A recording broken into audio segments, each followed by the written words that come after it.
Making real estate fetch. Hello, and welcome back to Making Real Estate Fetch. I'm your host, Grace Petro, joined by our co-host, Tyler Ross. Say hi, Tyler. Hi. This is our first solo episode. Very exciting. I told Tyler that it's just kind of like just hanging with the girls. So we're supposed to talk at the same time the whole time? Is that what you think women do? So We're actually much better listeners than you think. We're just capable of understanding a lot at once. You know what I mean? I appreciate that. If you're new, what we do here on Making Real Estate Fetch is we break down real estate knowledge to make it more accessible to the next generation of homeowners like myself or anyone else who needs the wide world of real estate dumbed down a little or a lot. For our first solo episode, what I thought we could touch on, I want to tell you what I think the process is of buying a house. And then you're going to tell me why I'm wrong. Great. Do you love that? Sounds like fun. Okay. So I have now worked at Ross Real Estate for like 8 months-ish, started in May. So yeah, that's a good long time. Yeah. I didn't really know anything about real estate before then. I still don't. I don't do any of that, you know? So we're going to see how far I can go. Okay, so I'm going to buy a house. I tell someone that I'm going to buy a house. Mm-hmm. And then they're like, you should probably talk to a lender. And I'm like, okay. I talk to a lender and they're like, your credit's 565. You can't buy a house. I'm like, okay. So then I fix my credit. And then I get back with the lender and they're like, here's your options for loans and things. Mm-hmm. Okay. And then I'm like, awesome, let's do it. But the whole time I've been talking to my agent about like what I'm looking for, what I want, what's in my price range. But then once I really know after speaking to my lender, like what I'm capable of getting, then I'm able to narrow down that search. And then I can start looking at houses and prepping. Maybe this would be better if I'm selling, maybe? No, you're doing it all right if you're buying. Okay. Yeah, you're so far so good. And then I buy it. Just like that. And that's it? Yeah. That's as far as I got.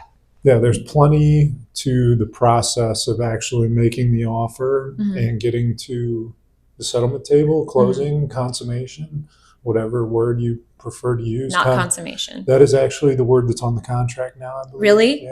Yeah. Wow. We all had a good giggle when the forms committee threw that one out there. Yeah, sure.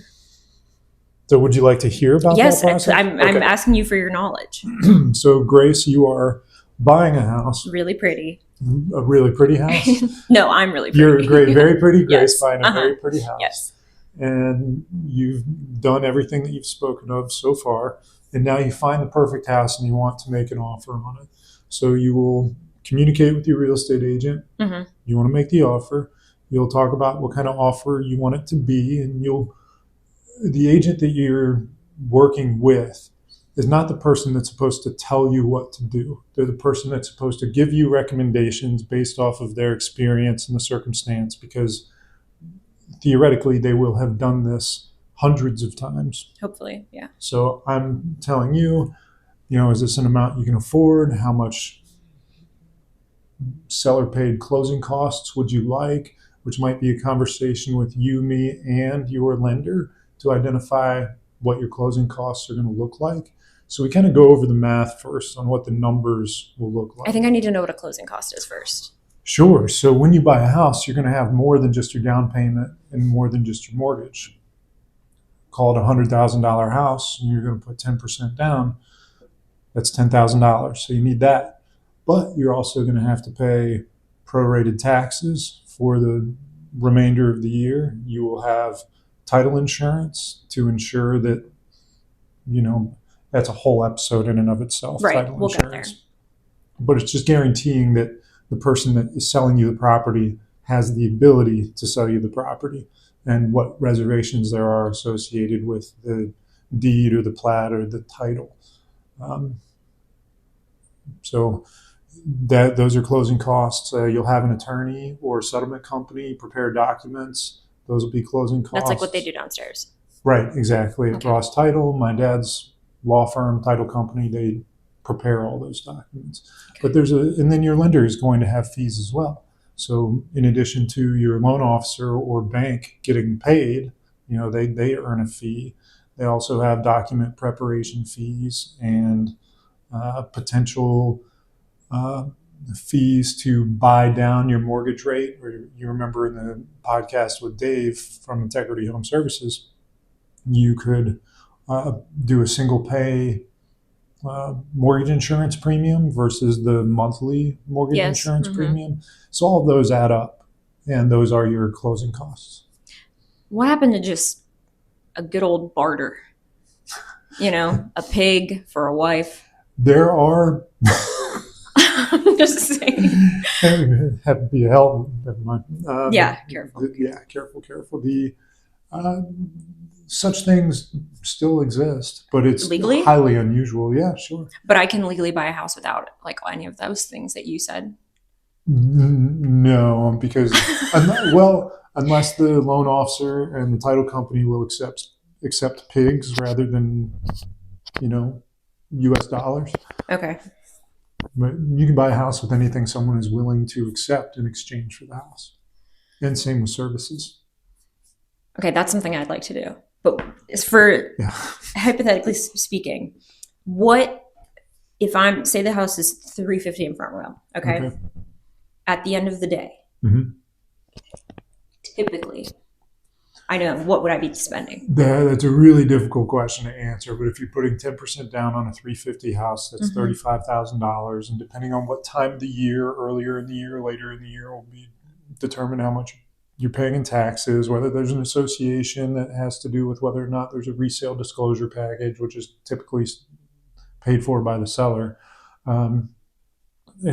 I use a general rule of thumb of 1% of the purchase price to guesstimate your closing costs. So you might have an additional $3,500 in closing costs. That's not bad. But the lender might charge another half a point or half a percentage or a full percentage. So a lender charges on your house. He's not Yeah, like hourly? Correct. They're not hourly. They work on commission. They call them BIPs, basis points. So if somebody is going to get 50 BIPs, that's half of a percent. So if it's $350,000 house, that would be a $1,750 fee to the lender. So that's another closing cost. And is that a bracket for all of their time? Yes. So no matter whether it takes them 10 minutes or 10 years to fund your loan, they get paid the same amount. That's freaking crazy. It's just like real estate agent. If I'm getting a commission on this purchase of your house, I don't get paid until you actually consummate the closing. And the same as with a lender?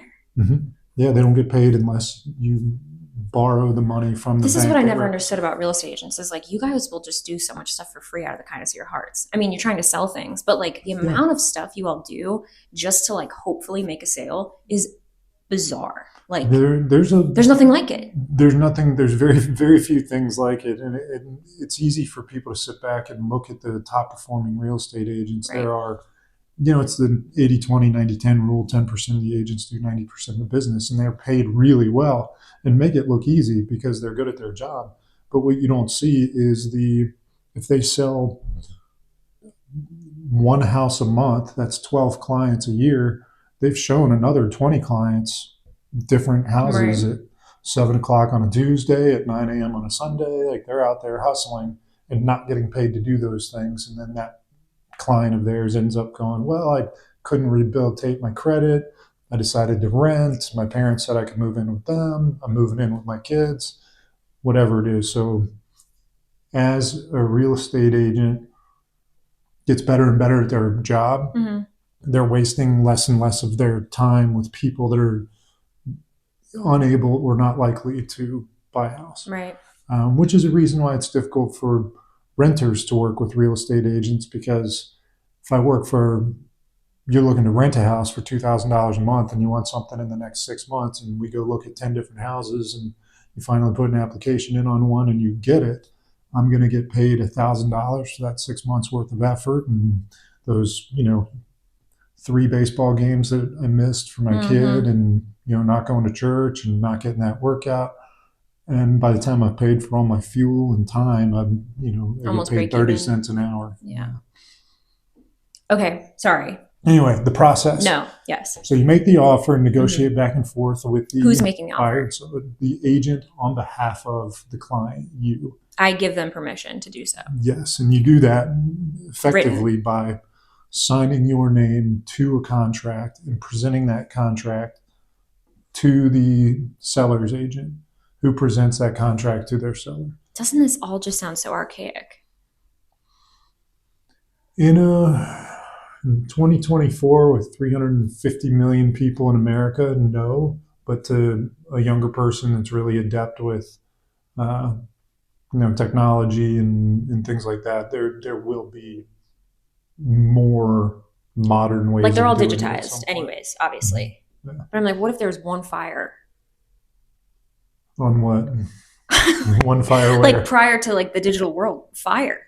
Oh, yeah. And then it was just like, you don't own a house anymore. No, there's redundancies to all of that. So to address that, the title is not only, do you get a hard copy of it? It's recorded in the land records of the jurisdiction that you're in. That's So so the crazy. Fauquier County Circuit Court has a record of every title to every property in the county going back as far as it goes back.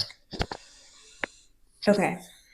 Theoretically, all the way back to when Lord Fairfax granted land to individual people. I have a segment called Nova History if you'd like to. That'd be a good one. Yeah. I don't think moving on. Okay. So I make an offer. Well, the agent makes an offer on my behalf. Mm-hmm. How many houses do I need to pick? How many houses do I make an offer? Really, you only want to make an offer on one house at a time. Otherwise, you run the prospect of entering into two contracts at the same time. And then you have to pay them? Not necessarily. So in addition to the typical contract, you also have addendums or riders or attachments to that contract. So the first contract is 11 pages. It describes the parties involved, which would be you, me, the seller, the selling agent. Description of the property, 123 Acme Road, and then the day that you're going to close, how much money you'll put up as an earnest money deposit, which is money that is basically, they call it consideration legally, but it's a mutual exchange of promises. In exchange for me putting up money into an escrow account with the title company, you agree to enter into this contract to sell the house. It's like your down payment. It will be applied towards your down payment and the purchase price, but really it's just securing the mutual promises in the contract. Okay. So you put in this 350 house, you put 5% down, which I think is $7,500. No, $17,500 as a deposit, or $1,000 as a deposit, whatever. It's whatever the seller will accept. And then you have what we call contingencies. So I want to buy your house, but I want to make sure that the bank thinks your house is worth giving me the money to borrow. So, you'll have an appraisal, and that appraiser will do some level of inspections in a lot of cases. You also want to do a full inspection, which you would hire a certified home inspector to come write a 40 or 50 page report on every deficiency or inadequacy they can. Do they really write that long of reports on every single house they do? They do. The shortest one I've seen is maybe 30 pages, and it's usually. Are they brand spanking new each time? The reports? Yeah. Yeah. Every time we enter into a contract to buy a house, we would hire an inspector to do an inspection. As a matter of course, and part of being a homeowner myself and being in the industry, I will generally do a home inspection on my own house every year. And part of that is to just inform me of the problems that my house has, and also to test out different home inspectors, because I make recommendations and I don't feel comfortable doing that unless I've actually used someone before. But that inspector will do their inspection. So day zero is the day you and the seller enter into a contract. That's called the ratification date. And then you've got contingencies. Do we celebrate yet on ratification day? We can, but it's just a box on the checklist of many boxes that need to be checked over the course of 30 to 60 days usually. Scary, okay. So day zero, ratification. And then a typical home inspection period is 7 to 10 days. So you have that inspector come in, do the inspection. And after that inspection, you get a 50-page report and you present it to the seller and go, we love the house, we're moving forward. We love the house, but please fix these things. Oh. We love the house. In lieu of fixing these things, please credit Take down us $5,000. a couple dollars. Yeah. Or we don't love the house anymore. We terminate the contract, and then you would get your earnest money deposit back. So when you sign the contract, you are giving the earnest money deposit, period, point blank. Correct. And they legally have to refund it if you terminate the contract, or does that depend on the contract? It depends on the terms of the contract. So legally, depends on the terms of the contract. But if you are within your rights of the contract, for example, home inspection, that home inspection contingency addendum, which attaches to the regional sales contract, gives you the right to terminate the contract and keep or retain your deposit. And then you've got the same kind of contingency for an appraisal, which is, what a third party vendor appraiser believes your house is worth. And that'll come on its official report and be submitted to the bank.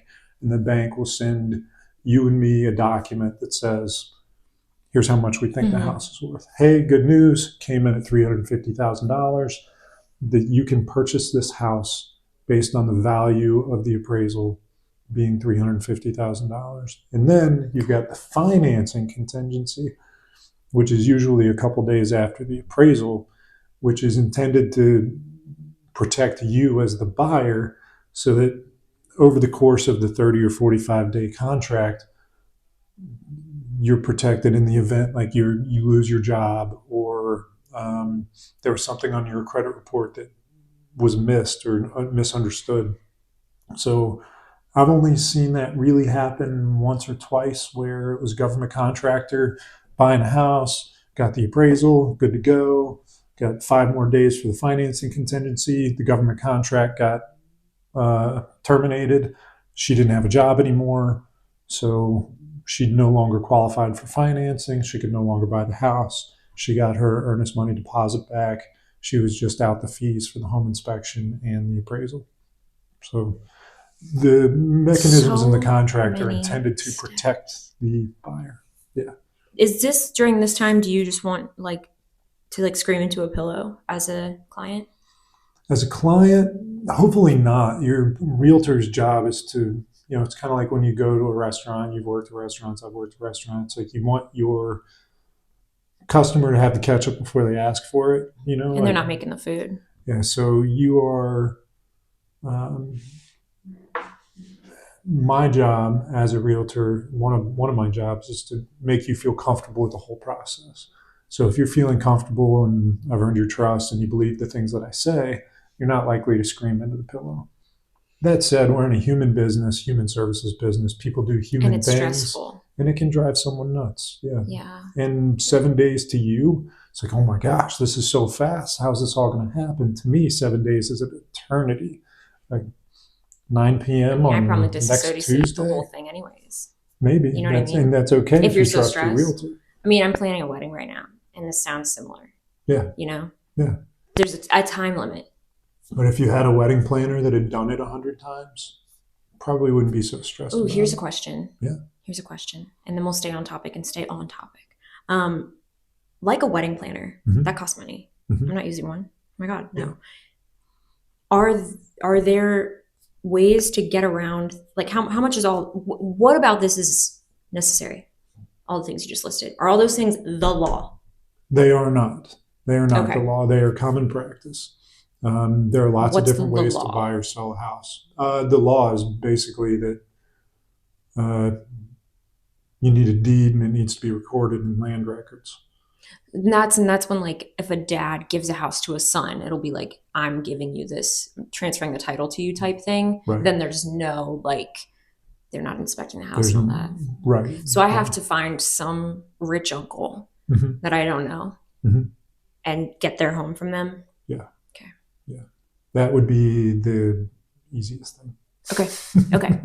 So we're done financing. Everything's good. Yep. Where am I now? So now the contract is in full effect. There are no more contingencies left. There's no way for you to get out of the contract without breaching it or defaulting under the terms of the contract. Okay. So anything that you do now that's not going to settlement, closing, consummation would constitute a breach or a default and put your earnest money deposit at risk and put you at risk to be sued for performance, which is you have to buy the house, or damages, which is I sold the house for $30,000 less to the second guy. You were supposed to pay 30 more, so I'm going to sue you for that 30. But my agent deals with that. Right? Your agent, if you get to that point, you're dealing with attorneys.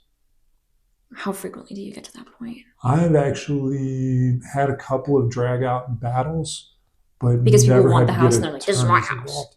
Well, and sometimes people do what they know is illegal because doing something, enforcing it legally is a pain in the butt. Absolutely. That's kind of what I'm asking here. Yeah, like we get in a lot of fights over earnest money deposits.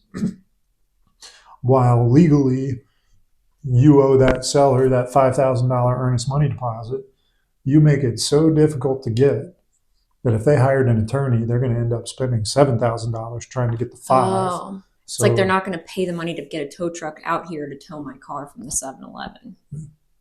Yeah. I think about that a lot. Yeah. When I'm parking illegally, yeah. Would they waste the money on this Ford Escape? No. But that earnest money deposit, which I know we spoke of, actually, no, because we're going to have a whole episode on that. So mum's the word. Okay. So hoping attorneys aren't involved. Mm-hmm. No contingencies. Contracts in full effect. I get to move into the house. So you go to settlement. And where's that? The settlement is typically done at a title office. So like here? Yeah, like here at Ross Title. Okay. Well, in the same building, Ross Title. Mm-hmm. There are some people that will do traveling closings, like you could do it on the kitchen counter of the new house. Or like over Zoom. Isn't that a thing? There are remote closings, but I haven't actually participated in one. No, I'm getting ready to because I have a seller in Belgium that is in Belgium, so they're not going to be here. So you go to settlement. You, as the buyer, get possession of that house on the day of settlement. However, that house is not technically yours until the deed is recorded. And the title companies in the Commonwealth of Virginia have 48 hours to record the deed. So if you settle on a Tuesday, that deed might not be recorded until Thursday. And that's when the seller will get the proceeds, the title company. The title company Can't you just say, land. hey, here's $100. Can you do this right when you get back to work? You can, yeah. Do they do that? You can even do it online now. Like you can record deeds online. So it doesn't usually take 48 hours, but if you close on Friday at 3 o'clock. Are they typically celebrating after the settlement? Yes. Like that's when they're like popping champagne and stuff. That's when the buyers are popping champagne. The sellers would as well, because it's inevitable, 99.999% inevitable that deed will be recorded within 48 hours. And then once that deed's recorded, the title company will disperse the funds to the seller. So let's say the seller of this 350 house in Front Royal has a $125,000 mortgage.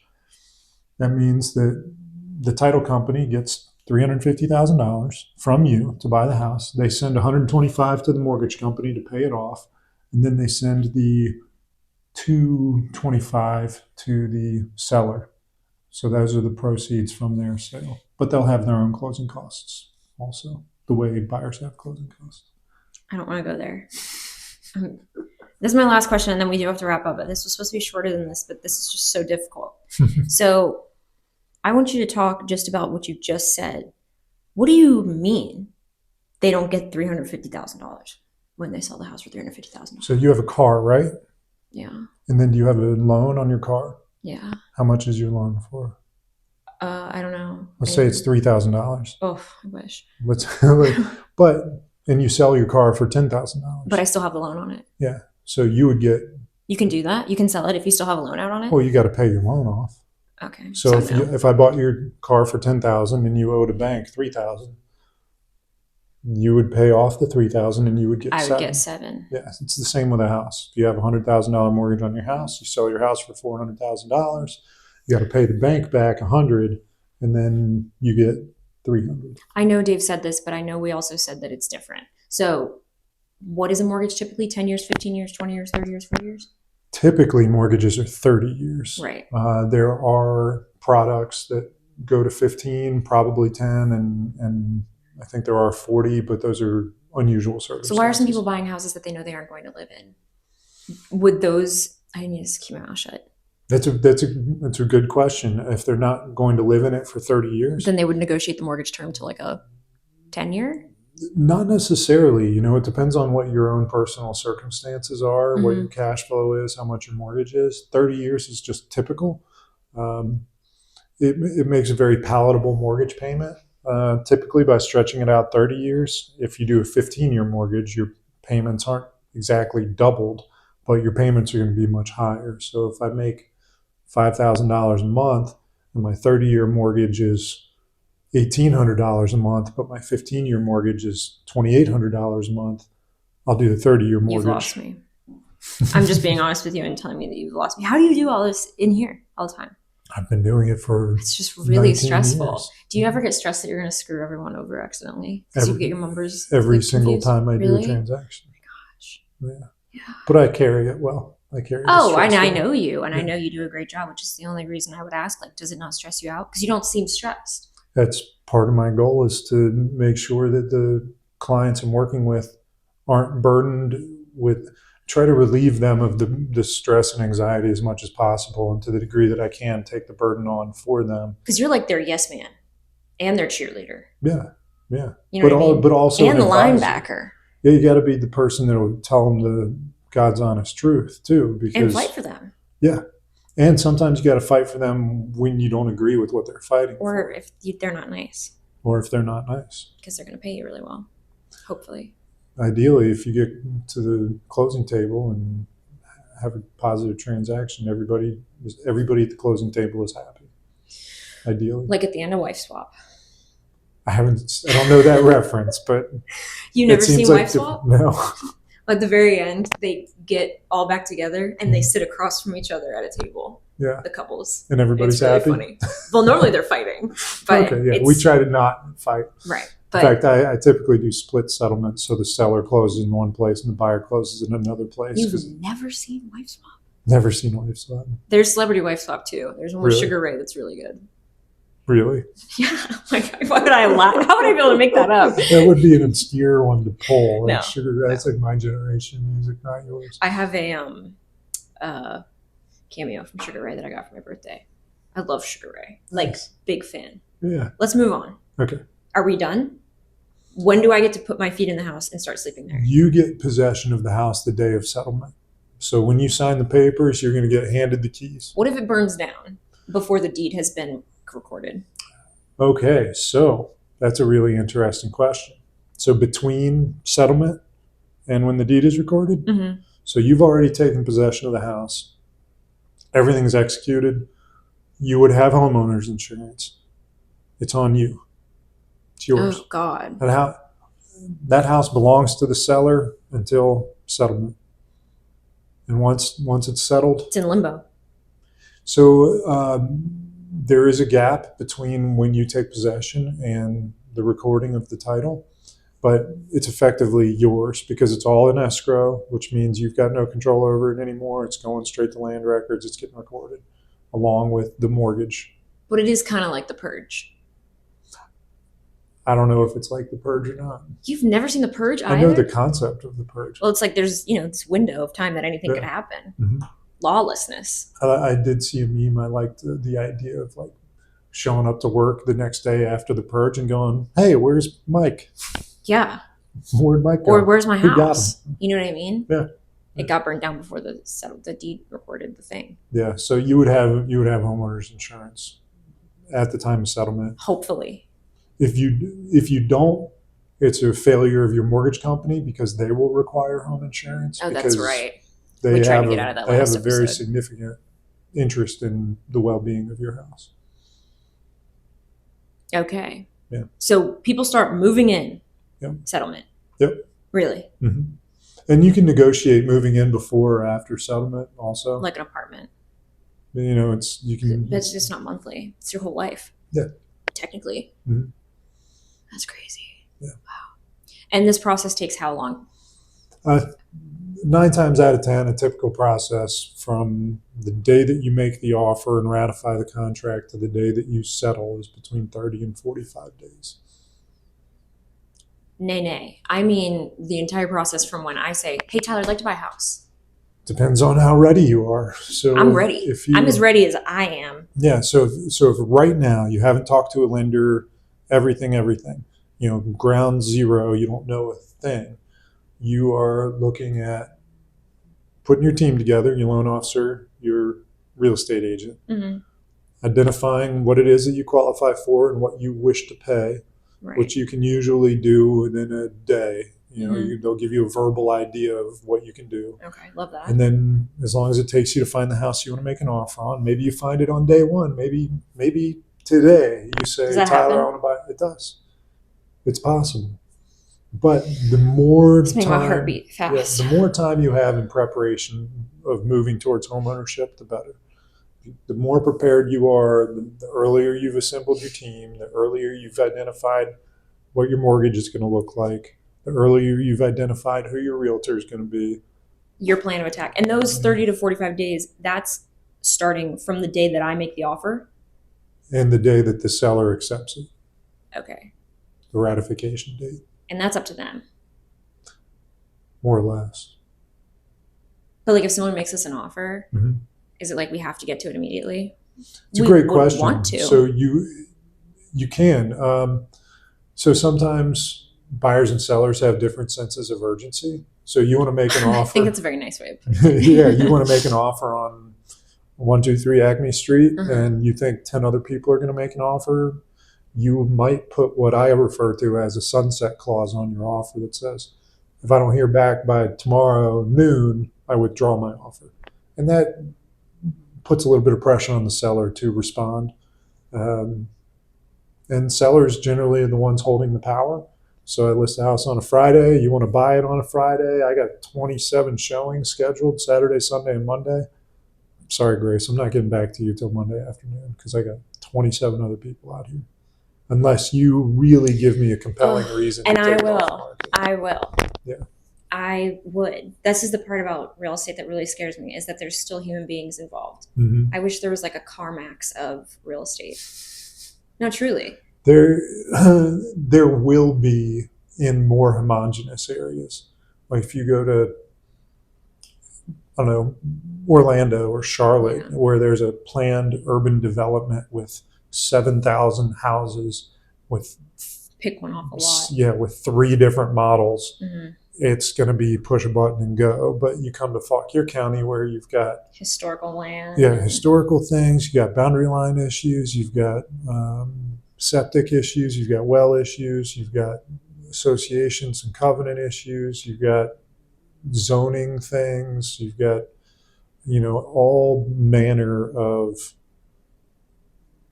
variables that require someone with experience to help. But if you're just buying a townhouse in the middle of Charlotte, like that will eventually devolve to being a brainless operation. And perhaps I should rephrase by saying, oh my God, I'm so grateful to have so many wonderful people in my life who are going to help me on my real estate journey. However, that's like what stresses me out, is like when things are like completely, what just happened? Did the air turn off? I think so. Oh my God. I was like, I thought I was going deaf for a second. I was really scared. Like I'm not scared that the plane's going to crash. I'm scared I'm going to crash the plane. You know what I mean? I want there to be like no human like touching it. I just want it to be like, I don't know. I like to know what's on the menu before I get there. Yeah. So are you gonna first chance you get an automated car, self-driving car? Oh no. Because I need to be in control. Okay. Do you know what I mean? Yeah. But no one else can be around Yeah. or touching the control. Mm-hmm. Well, when you got a plumber at the house, do you tell them what to do? I don't have a plumber. I'm a renter. Yeah. Well, in the event that you ever had a plumber, would you tell the plumber what to do, or would you say, please tell me the problem and help me fix it? So you hire the expert to do the expert's job. Sure. I feel like I'm coming across as like a total loser right now. But what I'm saying is like, it scares me that there's other people, like they can be like, oh, well, sorry, I'm busy. I can't see your offer. You know what I mean? Like, I'm like, no, I will pay you $50,000 today to see my offer. That'll do it, right? Yeah, it would probably do it. Okay. So there's always ways around it, is what you're saying. Yeah. I mean, most people aren't that motivated. Some by people are. Money? No, I mean, most buyers aren't motivated enough to like, incentivize certainly. someone to respond faster. It's usually a negotiation tactic or a strategy that I'm not above induces someone to groveling. respond. Yeah. I had to grovel when I bought my house. I am the type of person where like I know that when I see it, I'm not gonna be able to think about anything else. I know I'm probably gonna skip a bunch of steps. I'm gonna want to just do it because I'm just like a very impulsive. You know what I mean? Mm-hmm. So we'll see. We'll cross that bridge when we get there. Yeah. Are we missing anything? I don't. There's so much to talk about, but I don't think we missed anything for the purposes of this conversation. That's a stressful answer. Did we title this podcast? This is like real estate 1, 2, 3. Like walk me through. Yeah. I'm gonna title it later. Don't put me on the spot like that. That's stressful. This isn't even gonna come out until March. Okay. Do you have any closing remarks? I mean, I say this constantly, and I'll say it in every podcast, every recording that I get an opportunity to. Start early. If you want to buy a house within the next 2 years, go talk to a loan officer right now. Go talk to a realtor right now. Because that 2 years might be the time that you need to get your mind right. Might be the time you need to rehabilitate your credit. Might be the time you need to season your job. It might be the time you need to shake out different options from a bank or a mortgage officer. It just start early. This whole thing gives me like hives. Yeah, and it might need 2 years to like quit being a hive-inducing conversation. My credit's bad. You got time to repair it? I don't know. I think it's gonna be bad forever. Thank you for joining us on Making Real Estate Fetch. We'll be here in 2 Wednesdays from this Wednesday, back with more real estate knowledge. We're going to say bye on 3. Okay, ready? 1, 2, 3. Bye.